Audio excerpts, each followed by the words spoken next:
Good morning, everybody. Happy Monday morning. We got some incredible news today with Xbox and Bethesda teaming up. Xbox is buying Bethesda, or Zenemax, the parent company, for $7.5 billion. I've asked my friend Sam Machkovech from Ars Technica to join us, and we are going to be talking about what this means for Xbox and for the video game industry. Sam, how you doing, buddy? Thanks for jumping on with me this morning. Just taking a break from my anarchist life here in Seattle, Washington. Doing all right. But I woke up and saw this pop up on my video. Oh, okay. And then went back to sleep because it was one of those things that's both crazy and yet entirely makes sense. I mean, that seems to be the take you were giving me when we were chatting just a second ago. Yeah, I think this is, Bethesda has wanted to be a huge game publisher for a long time, but it's, of course, incredibly expensive and challenging, especially for a company that started in, like full on. It was a developer, it was making games, and it grew and grew and grew and had a lot of success and wanted to spend its money by acquisition and giving other people opportunities. But this flips the switch to 11. Let's back up and talk about the deal is that it's Zenemax, which is the parent company of Bethesda Game Studios, right, and a bunch of other subsidiaries. So when we shout the word Bethesda out and we're talking about the video game industry, we're talking about this umbrella of id Software, of Arcane, of I'm blanking on some of the other names, but there's a nice tidy list of all of the stuff that's, I've got it right here. We've got Tango Gameworks. We've got all these Alpha Dog. We've got whatever that other tiny one is that I can't see on the list.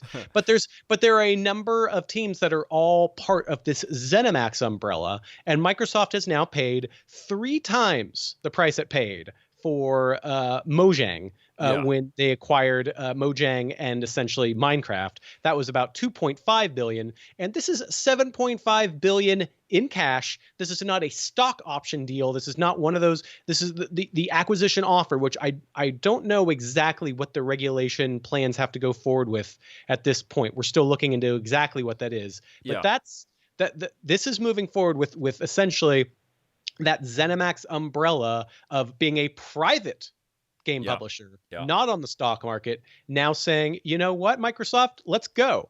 I want to start, if you don't mind, Vic, because I love talking about games business, is that this was the summer in which 2 things were bubbling. Number one, Microsoft kept getting linked to acquisition deals in sort of the games and media sphere. One of those was TikTok, which I thought would have been a terrible idea because Microsoft had just killed a program called Mixer, which is their own live streaming service that was designed to compete with Twitch, never did, mismanaged from the go.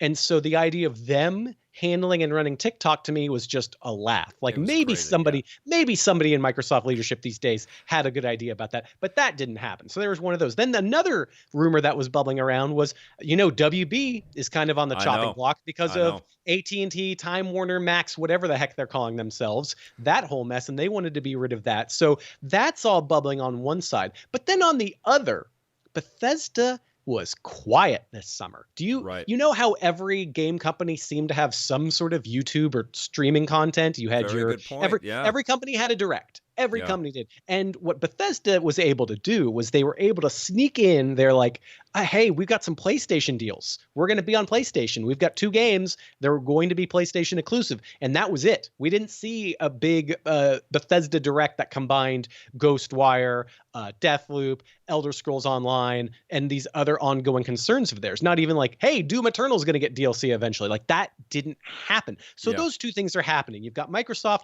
clearly aiming to put its war chest money somewhere that could be future minded. And you've got Bethesda kind of waiting it out. And my guess is Bethesda somehow either locked in with Microsoft early on or were very careful about wanting to be acquired because nobody at any rumor mongering site How was did they talking keep that about secret, right? Like what a thing to wake up to on a Monday the day before the pre-orders go.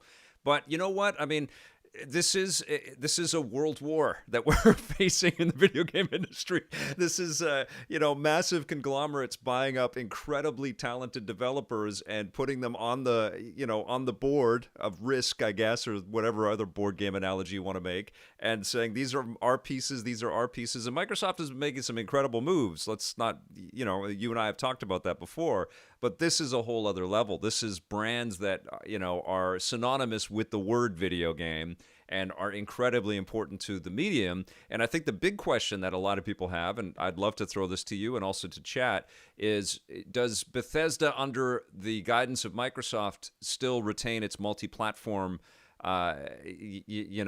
reputation? Or are we talking Doom sequels are exclusive to the Xbox platform and Game Pass? The thing that Phil Spencer has touted for so long at this point is that Microsoft is ready to make that gamer money wherever they can. Yeah. So what I truly believe is that there is going to be some very selective distribution of Bethesda / Microsoft IP to other platforms as drives interest and fandom in Xbox, because they know that the money, like Mojang and Minecraft was an incredible sort of document that no other gaming company has truly followed, of saying, we're going to make sure that players are supported. And we're also going to make sure that Microsoft has a couple of things that if you stick with our platforms that you might not get everywhere else. Case in point, I would not be shocked to see Minecraft continue with ray tracing and other effects exclusively on Xbox Series, while other versions of Minecraft continue to be compatible and lose some of those bells and whistles. And so that is kind of my guess for just the baseline expectation that stuff will appear on future consoles. That being said, I sincerely doubt that Elder Scrolls, whatever the Elder Scrolls 6, I sincerely doubt it will launch on any other platform simultaneously. I truly believe that that will be an Xbox and Windows 10 ecosystem launch exclusive, because that, even if the game is crap, that is platform cachet. That is a known name that is right up there with Halo in terms of when people think about the sort of earliest era of Xbox, they think about Halo and they think about Elder Scrolls being on a console. Yeah. And that continued, even though it was on PlayStation, the last Skyrim was better on 360. Yep. And that was at a time when 360 was kicking butt just because it was easier to develop on, et cetera. So that was when previously on Elder Scrolls, when we talk about the history of that franchise, yes, Xbox has that. So I truly believe that will be the case, while everything else is just going to continue to appear wherever, because Microsoft wants users. They want goodwill, and they're going to get that out of boatloads just by default by the Bethesda name. They really are. I saw one of my buds on Twitter talking about this, JKB, talking that Game Pass is going to supplant Xbox. Like, people are going to know Game Pass before they even think of the term Xbox in the future. It's going to take a while, but they really are building this more aggressively than anybody. This kind of Netflix for video games, and with studios like this and the catalog that this company brings to the table, they're moving ever closer to something like that. And I also feel like the next Switch and the current existing partnership that Nintendo and Xbox currently enjoy with games like Ori and Cuphead and stuff could easily get a Game Pass app, and that would be massive, right? And why wouldn't they want a Game Pass app on Nintendo Switch? Because no, they don't. Nintendo and Sony continue to operate in what I believe this is one of the biggest gaming business splits between the East and the West. Yeah. The West really sees that subscription value because it sees how users get hooked onto platforms and get in with when you pay a subscription every month. It's kind of silent. It's a silent charge. You don't even think about it. Right. And that is why so many people just have Netflix on their monthly bill and other services on their monthly bill, because they go, well, this is going to get me everything I need for me and my family. So great. That's easy. And that means every user is definitely paying at least $15 a month, which you don't always get when there's rentals, when there's used games, and when there's piracy. Right. In the East, the user acquisition is a lot of, I want to get you hooked in and continue to pay for each title, whether it's through microtransactions or through purchases at traditional retail. That split continues to exist, and Sony made that really clear when Jim Ryan came out last week and said, we're not going to do that. We're driving big experiences.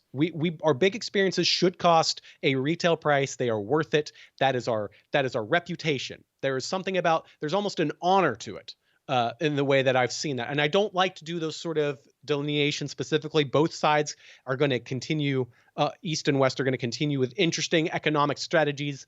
But what Microsoft has here is a chance to continue saying, boy, look at how much money this drives. Guaranteed every month, because we don't have to worry about used sales. We don't have to worry about rentals. We don't, whatever it is that might keep the money out of our pockets is going to definitely go into our pockets. And then from there, that's also the question of, well, Xbox has always been a more, in my case, multiplayer kind of world. And what Game Pass has done already is said, hey, you and all your friends who all subscribe to Game Pass all have the same games. For sure. All have the same multiplayer games. When you want to boot up with your buddies, 3, 4, 5 guys, girls, and get onto a party and party up and be like, okay, what games do we all have in common? That's another thing right there. Yeah. So why does Nintendo say, no, we don't want Game Pass on Switch 2? They don't want to feel like a subsidiary of any other company. And that's why they've built their own hardware for so long. Nintendo wants that platform control. They've always wanted that platform control. Right.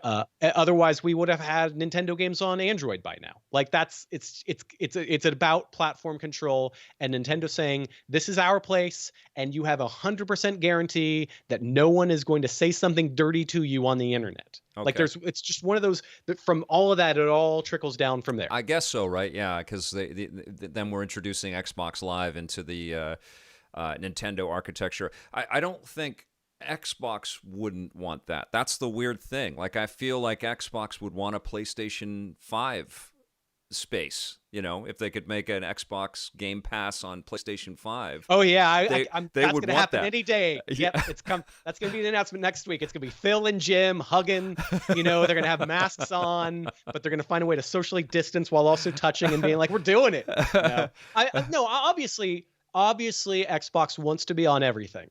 Yeah. And obviously, whether you buy the box or not is not as relevant. Now, when you own the box, or I'm sorry, when your customer chooses Xbox as the box, that locks you in that much further. Mm-hmm. And so that's nice. And that's why that hardware strategy is going to continue.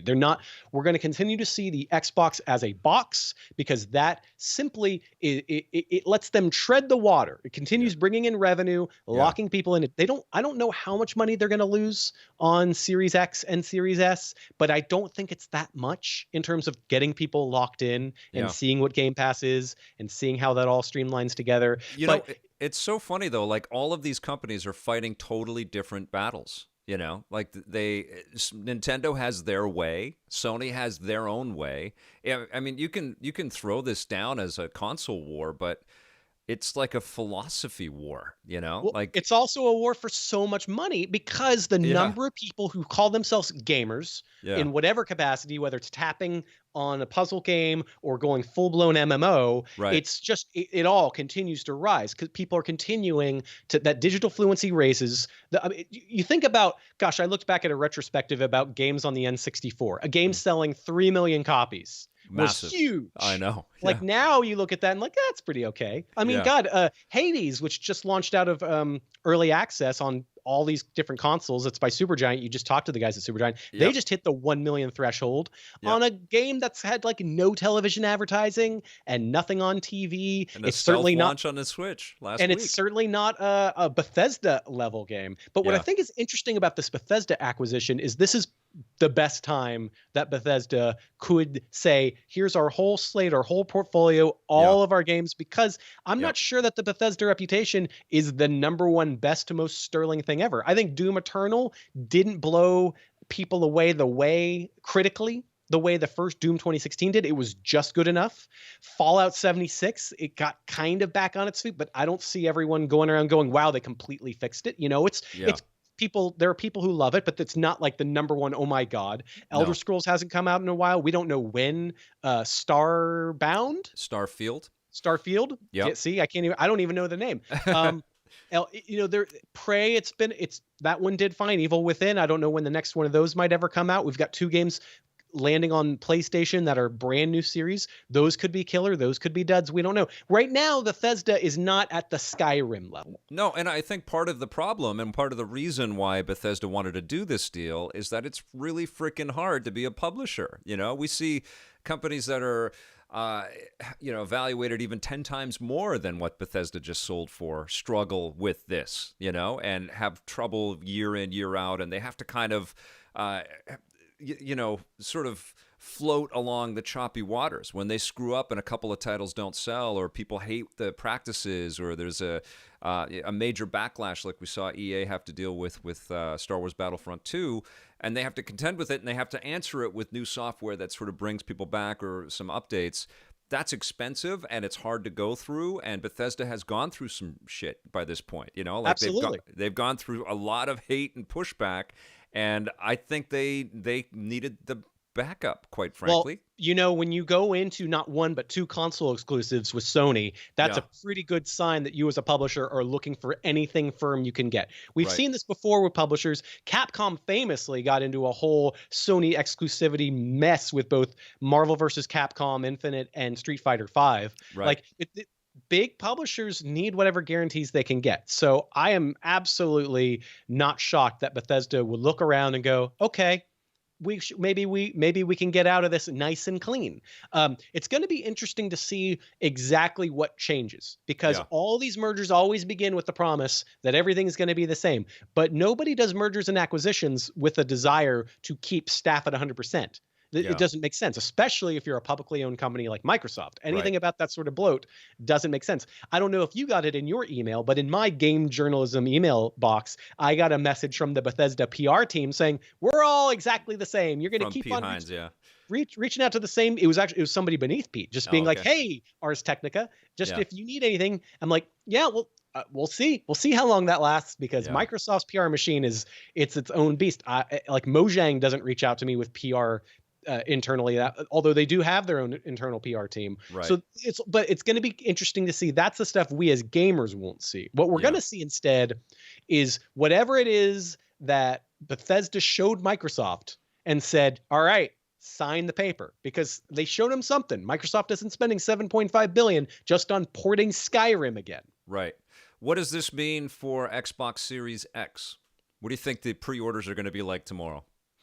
I think it's good news for pre-orders for people who go, okay, I need people who were kind of on the fence but thought Xbox Series X would be interesting this year are going to feel a little safer.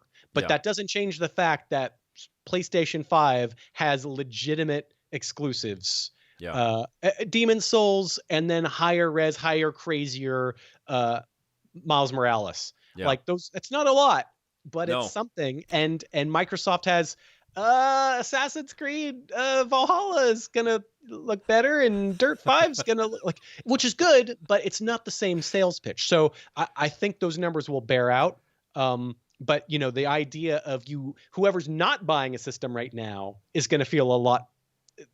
The undecided voter count, I think, is just shot up for anyone who's saving their money for 2021. Right. And that's and if you're saving your money until 2021 and you need something to play in the meantime, Xbox Game Pass sure is cheap at $15 a month on your computer, and maybe if you have an older Xbox. So it's like, oh, okay, I can tread water and kind of dig into the Xbox ecosystem. So I think the Game Pass subscriptions that come up by the end of this year, because I don't know if you saw in the notes, but it was the one thing buried was Game Pass subscribers worldwide. I don't know if it was worldwide or just US, 15 million.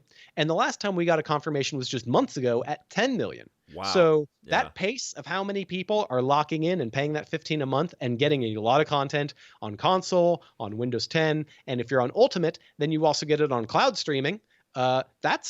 That's pretty darn good growth. It's pretty exciting, yeah. And I think that, Xbox is going to be even more aggressive with this. And who knows if the iOS thing is actually going to happen, even though Apple is making it harder for these guys to say yes to that. But it would be, exploding the audience for something like Game Pass through xCloud in some pretty massive ways. I've got some good comments in here. Blade Runner says Microsoft is making power moves from and Team Xbox ain't messing around. Good to see everybody, by the way. Lewis Arias. Arias? Did I get that right, Lewis?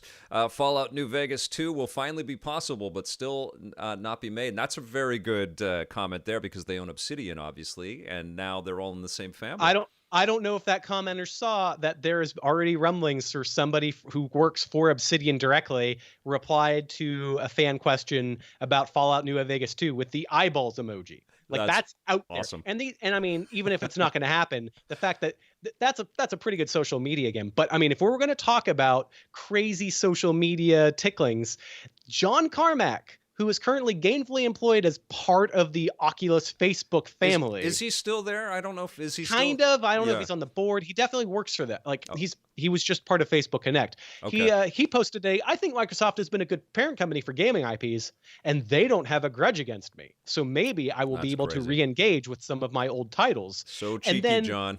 And replying to that was Tom Hall, who worked with John Carmack on the original Doom games, who said, yeah, I have one particular one in mind, Winky Face.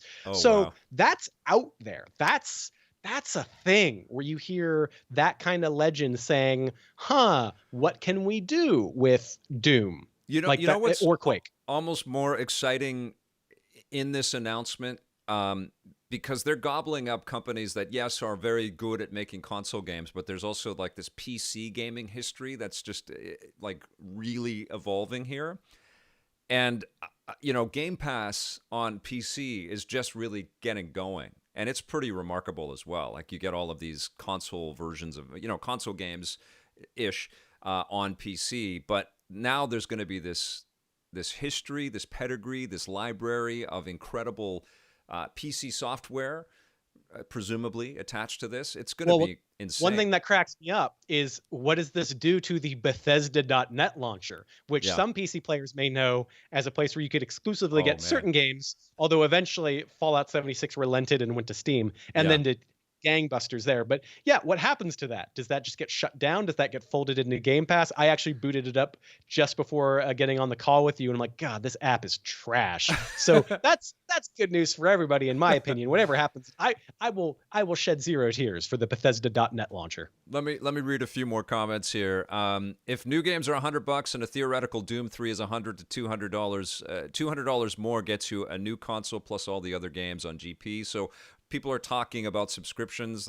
Xbox Series X has Game Pass Ultimate. Why buy a PS5? It's a brick at launch, 100%. We got Console War in the comments here. This is from Max out there throwing down the gauntlet. Yeah, I'm going to tell Max to calm just a little bit. I think because what this is, I don't think this is bad news in terms of where games are going to be. I think that the accessibility...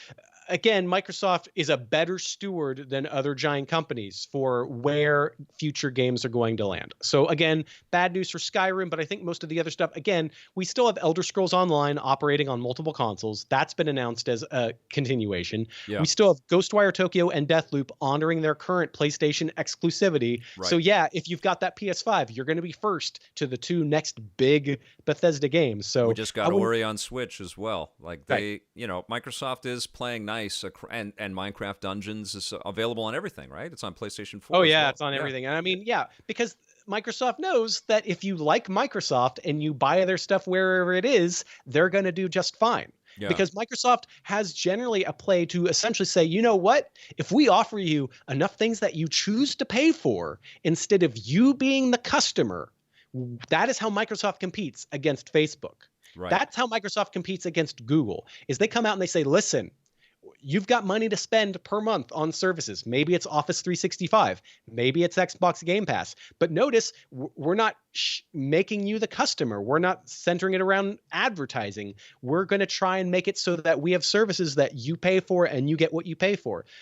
I'm into it. Like, I'm not sitting around here saying Microsoft is perfect, but I've been made sick by Facebook revelation after Facebook revelation as of late. And I think this is as good of a time as any for them to just be bullish and say, stop taking this stuff for free, pay up a little bit, and we're going to hook you up, and we're going to take care of you, and we're going to retain you as a customer, and we're going to make our money, and you're going to be happy, and hooray for everybody. So do you like, that's the question, right? What's their target next? Are they going into social media, or like what What are they looking at? Like, what's? Oh, goodness. I mean, that's a good question because Microsoft has all of these different teams that continue. I mean, the joke is that every department at Microsoft is battling with each other. That's Right. always been the case. And they've done, Yes. and I think their leadership has done a better job streamlining that over the years. Like, the whole Kinect debacle was a perfect example of the worst of Microsoft. In one, excitement changed everything and stuff got canceled and shifted, and it was not a good idea because it was short-term investment over long-term strategy. Right. But I don't know necessarily that they're about social media, but I do think I don't think TikTok would have made sense for whatever they have planned because I'm not an insider. There's certain like Brad Sams over at Thurrott. He's a Seattle guy who's really tapped into what Microsoft's doing. Yeah. I just think they just want users to get in and pay money. They just want that constant revenue, and they can Why build. would they bow out on Mixer when they're buying all of these massive game studio? Like, they're going to have so many games in the next 5 years that Because they could bombed. pop you. They never figured it out. Whatever group got that company. Yeah. Again, that was one where it's about user acquisition, not about revenue. And so They weren't maybe getting the it users. right. Yeah. But it seems like that's what they're paying for now, is to get those users.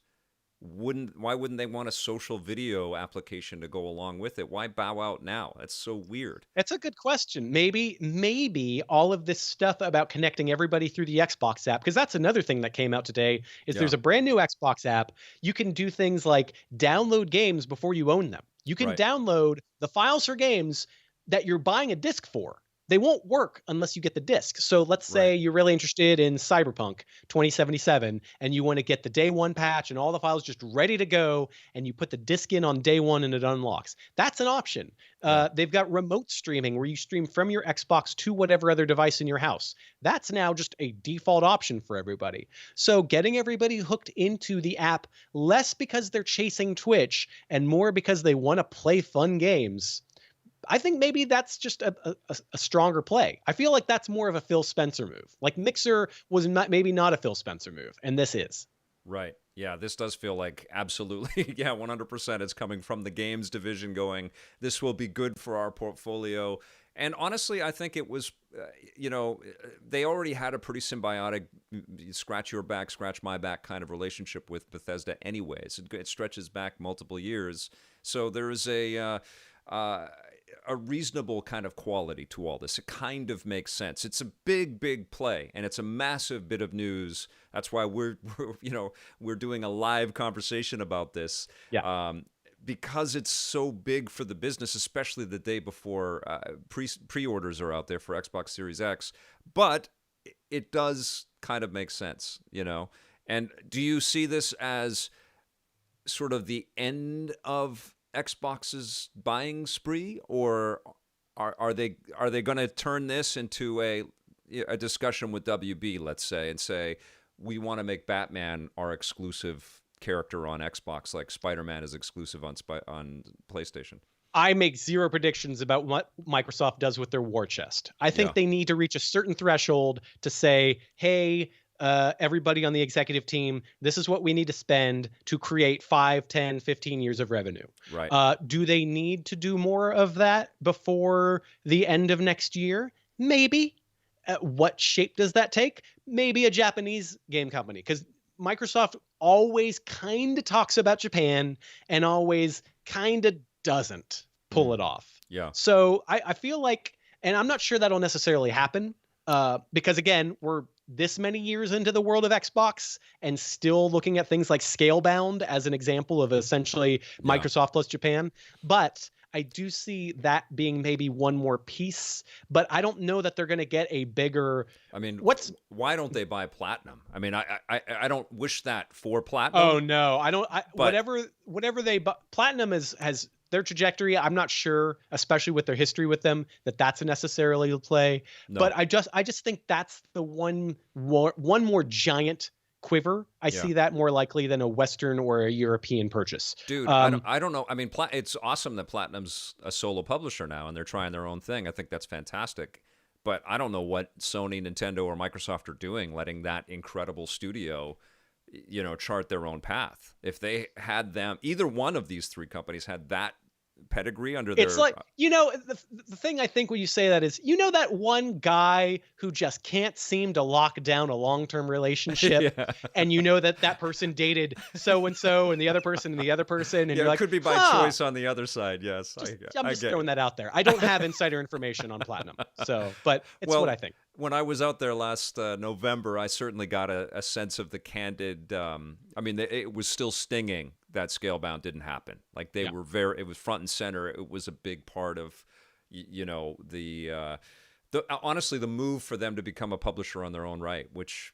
Who can beget that? Who could begrudge that? That's fantastic that they are. But they're But I mean, such good developers. the thing about Bethesda today that Hmm. really hits me is this might have not happened if Halo Infinite had come out.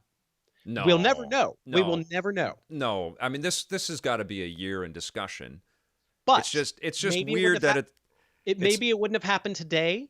Maybe they would maybe have saved it. yeah, Maybe it would have been yes, earlier. yeah, But when you I'm gonna forever wonder. Like when we go back and write the history book right, on the Series S and Series X lifespan, yeah. I'm It's really incredibly significant. This is happening today. I mean that is absolutely true. The day before you can purchase these new consoles, this news drop incredibly significant. But I don't think it was tied to whether Infinite was going to launch. I think this was probably one of the the brass rings or the crowns that Phil and his team was looking at. yeah. Once the Oh yeah, opportunity. no, I'm not saying it's contingent. I just Yeah, do wonder. I wonder about the timeline. I wonder what got scrambled, what got pushed ahead. The day before the pre-orders, and the fact that it didn't leak at all. I mean, that to me is that's complete. huge. It's completely shocking because this is a Yeah. business acquisition conversation, which is completely different than like leaking a phone or leaking a controller or Dude. things like that. Like Yeah. This is like one of the biggest Mondays in the history of the video game industry. Like I cannot remember a Monday morning waking up to bigger. Come on, Mortal Monday. Let's go back in time, man. I mean, it's a massive deal. That And was Mortal Kombat 2 for all the kids in the chat. Sorry oh, about Mortal Kombat 2, wonderful. Okay, let's read a couple more comments here. And thank you all for joining us. I'm just going to read some names here. Thank you, Marco A. and Will Gelger and Unknown. That's very vague there. T-Dog, good to see you. Microsoft dropping fat stacks everywhere, T-Dog is saying. We got Abby Jamison, that $35 a month installment plan for Xbox Series X and Game Pass Ultimate is sounding better and better. Good point. The Xbox All Access. You've just gotten people to say. We even looked at it. You save a tiny bit of money if you plan on paying for Game Pass Ultimate because of the way that the cost breaks down. And it should sort of bear that way, right? Because that's what your monthly subscription to content does as well. You save money if you're a consumer of that content. That's how they get you into it. Yeah. Daryl Yeadon, pretty much good news. Graham Coombs says, I feel like it's going to make the playing field a lot more competitive, which is great for the consumer. I'm not seeing too much hate on this. I have seen a little bit of Will Gelger says Phil Spencer for president. I'm not seeing too many people like up in arms about this. I saw one comment about anti-consumer, which I mean, if it was somebody else doing the acquiring, maybe, but Microsoft has sure built up a good reputation. Those years with Minecraft, I think, are the best. Like, that's how you sell this. And that's how you get goodwill, is you make clear to people, we want your money and we're not going to make it a pain in the butt for you to spend it. Yeah. Especially because you can get so much stuff on Steam by Microsoft right now, because the consensus was always they want to lock you into the garbage Windows 10 store, and that's not the case. No. I even to this day, I'm like, am I going to get the Game Pass version or am I going to pony up for the Steam version? Let's talk about Steam here for a second. Sure. How do you make the Netflix of games without acquiring a service like Steam? How do you do... Oh, I think Microsoft has put numbers on. They have taken an envelope and pushed it across the table to Valve in the past. I don't know how recently they last tried this, but every time Gabe just pushes it right back. I mean, they do those flight chats like at least a few times a decade. Well, and when you see a deal like this happen, that doesn't seem impossible at all anymore, does it? Just the idea of Microsoft going to Gabe and saying, and the team over there and saying, We want For to what? play this for real. Here's an EP exclusive for the people listening. Yeah. What Valve is working on, they do not want bought out. Okay. Oh, it's another step. What Valve is working on, they do not want bought out. They do not want public ownership. They do not want all of that scrutiny. That's been the case. That's been the case since before Steam VR. Is it like Steam related or development related software? That's all I'm giving you, man, because what I know is very vague. Okay. Wow, an interesting day. Some really, really great comments in here, and I definitely. Oh, thank you, Matt Houston. You rock, man. That's very cool. I definitely want you guys in the archive of this to, hit us up with some of your theories about what this is going to mean for the future of both of these companies and the Xbox platform versus the other competitors out there. Your thoughts on whether this is good or not for video games. What do you think, Sam? Is this good for games? News like this? I think it's moving the trajectory forward. It's a big industry, and it's a big move for a big industry, and it's not shocking, and I don't think it's going to make Bethesda worse. Like I'd said, this was the perfect time for Bethesda to get a sort of surge of something to mix things up. Does this mean games will get canceled? Does this mean certain things will get shrunken down or merged, or producers will mess stuff up in the works? Probably, because that's what happens with this stuff. But I don't think, based on what we've seen from Bethesda for the past few years, that's bad news for the trajectory they've already been on. Like, I think that just as a fan of, like, I want to see cool games continue to exist, I think it's good news in that sense. I mean, it's really because we have these questions pop up from time to time, whether Microsoft is just going to like get out of games, and a deal like this really underlines, hell no, they are never getting out of video games. Video games are incredibly important to Microsoft, just as they are to Sony as the mothership over PlayStation. And it isn't about what the market is today. It's about where this medium is really going. And I think that's what's exciting about this. It's the investment in the future of game making and development. Well, again, the thing about a gaming subscription service that's different than a video or television subscription service is that, again, gaming is about how you interact with it and who joins you in that interaction. Right. So let's take the Netflix show Big Mouth. If that hops to another service, okay, I like that cartoon, I'll switch to whatever buys it out.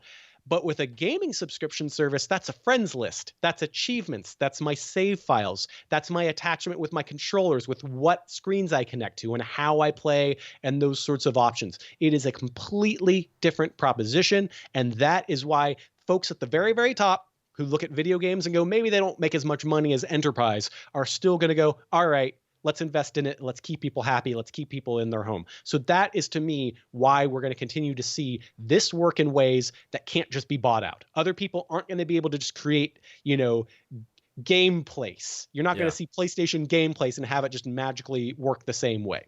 Yeah, it's honestly, it's about having that subscription. It's about having that repeat customer guaranteed show up all. I mean, we're seeing the evaluation of Netflix.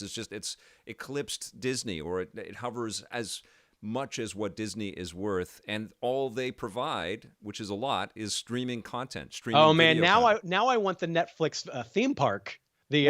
That's going to happen. I mean, the Orange is the New Black ride is going to be a real trip. And honestly, that's what's happening. These streaming services and these subscription services that we are tethered to, just like we're seeing Nintendo enter the theme park kind of atmosphere. I mean, this is our connection to popular culture, right? And Xbox is smart enough to understand that, and they want to make games as much a part of that conversation and a part of that diet as movies and TV shows have been. And I think it's a profound statement. It's a surprise that makes sense, but it's a profound statement and a profound show of support for this honestly, because they're investing in people that may be looking at passing the baton. Like Todd Howard has made a ton of stuff. He's been there for a long time. This may be the sort of the path to him saying, okay, I'm not going to do this forever. He's passing it on. And that's what's really remarkable here. It's not like even the Mojang deal was all about, potential. And it was still kind of an emerging thing. And it looked crazy, but I think Microsoft said, there's so much that we can do with this idea. Well, with this, it's about history, but also with what these brands can mean for the future. But let's also just, I know we're going on forever and ever, but my closing feeling really is that you as a game maker, when you own a giant portfolio of studios and you have a flat amount of revenue that comes in no matter what content is there, what that means is you as the subscription holder can say, okay, Wasteland 3, hardcore kind of PC game. Then we have episodic content like Tell Me Why, which you would never necessarily go pick up at retail or be eager to do the subscription thing with. Battletoads in the middle, a wacky experiment that's not perfect, but like, because it's part of Game Pass, I'm like, sweet, okay, that's this more of this content. Yeah. And so what you end up with are all these places where I can go, you know what? I'm only into a certain kind of game. Microsoft has pretty much all of those little chunks locked down. And then that means you go, well, since I'm already here in Wasteland territory, I'll give this episodic thing a try, and vice versa. And then you're like, oh, well, I like certain games and my partner or my family likes different ones. And so all you have to do as Microsoft is go, the amount we spend per year has to be eclipsed by the amount of revenue we get per year. And when you've got Bethesda coming in the mix, what they're saying is, well, we're tracking the amount of revenue we're going to get per year. It's enough. And that's just going to continue growing Bethesda's ability to hand that mantle off to new developers. And when they take those risks, to not get them canceled because, oh, well, that's not going to move units at Walmart, or Americans aren't into that kind of game anymore. All the things that stifle. You and I have heard all the behind the scenes stories about studios that come up with these ideas and a producer or a thing happens and it just doesn't happen.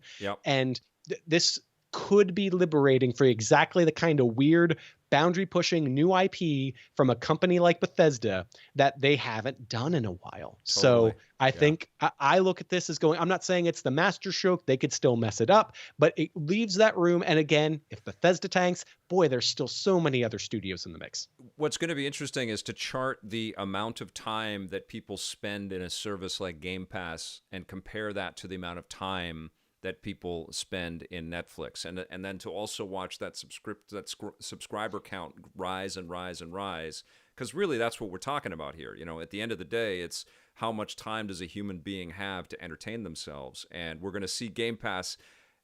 Honestly, Game Pass is going to be not fighting. I think if Microsoft sees it the way that they want it to play out, they're going to be fighting Netflix. They're not going to be fighting PlayStation. Oh yeah. I mean, right? But we've been talking about that blue ocean since the Wii era of, okay, we've got all this entertainment in the world. Everyone's digitally fluent. What are we going for? Well, a pandemic has a really interesting way of changing what devices we take the time for and learn and get our handle on. And now that we have like an Xbox app that works on the phone in a way, I mean, goodness, I just look now, it says set up with console. Does that mean I'm going to be using my phone to very neatly sync up my new Xbox Series and go from there? Like, this world's happening, man. And I'm into it. I know. It's very cool. A couple more quick comments here. Microsoft made it clear a while ago they don't care what platform you play Microsoft games on, as long as you are buying and playing Microsoft games. That's from CrusherBad64. 100%. And thank you for the super chat, by the way. You're very cool.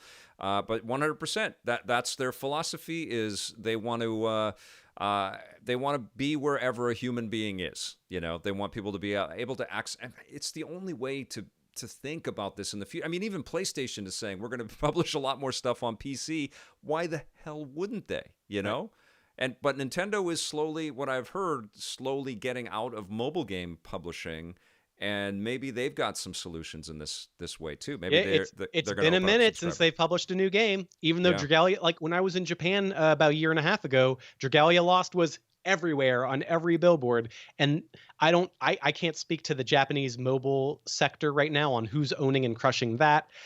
Listen, if we want to go off the rails of talking about the complete international market of how people are spending money in different markets, of dollars in China, in India, and how that's going to change things, that's a whole nother like 2 years that you and I could be talking. But let's just be clear. What Microsoft is doing is always with the entire world in mind. Microsoft is a company that has products that do better outside of the United States than they do inside the United States. So Right. when they spend that money on Bethesda, they're Yeah. not worried about you in the comments section in North America as much as they are about a 15-year plan over an entire globe. It's crazy. An excellent comment here under Crusher Bad 64s is from Pulp Vision, who says Gears of Doom. And yes, the crossovers. And there was also somebody else, I can't remember who posted this, but we may get that. The crossover things are huge, but we may get a Smash Brothers with all the Microsoft characters at some point. They could just do a Bethesda Smash alone. I think would actually be pretty good, especially if they get Commander Keen in there for the classic id stuff. I mean, I think that I'm into it. Yeah, bring it on. It certainly gets the mind reeling and thinking about all kinds of stuff. And certainly we're all thinking, what is Sony going to counter with? They don't need much help in getting the hype on the PlayStation 5 pre-orders. Those seem to be doing. Did you get one, by the way, Sam? Are you all set up? Yeah, I got one. Excitement's not the word because I just got the RTX 3080 and I've been playing with that, and that's a beast. Oh, that's awesome, man. I'm like, when we get off this call, I'm gonna try and run the new Crysis Remastered, which appears to be a whole mess. But like, there's a lot of technology showing up. There might be some technology that I talk about on Wednesday of this week at Ars Technica. That might be a thing. Just keep that in your calendar just in case. I don't know. That's possible. Good. Very good. Yeah, exciting times, right? This is an exciting fall season with a lot of upheaval and a lot of change and lots to talk about. This is Sam Machkovech. You can read all of his incredible articles and insight on arstechnica.com. Please do that. Please support Sam and follow him on Twitter at Sam Red. I didn't put our name keys up. I got to get that on the next time I do a live stream like this. Thank you so much, sir, for jumping on with me and for being a part of this. This was a wonderful conversation that really has no end. And I know we're going to be discussing more and more aspects of this as time goes on. But I appreciate all of you for jumping on to our live chat and being a part of this. Thank you all for your support. Thanks for watching. We will see you very soon. And until then, play forever.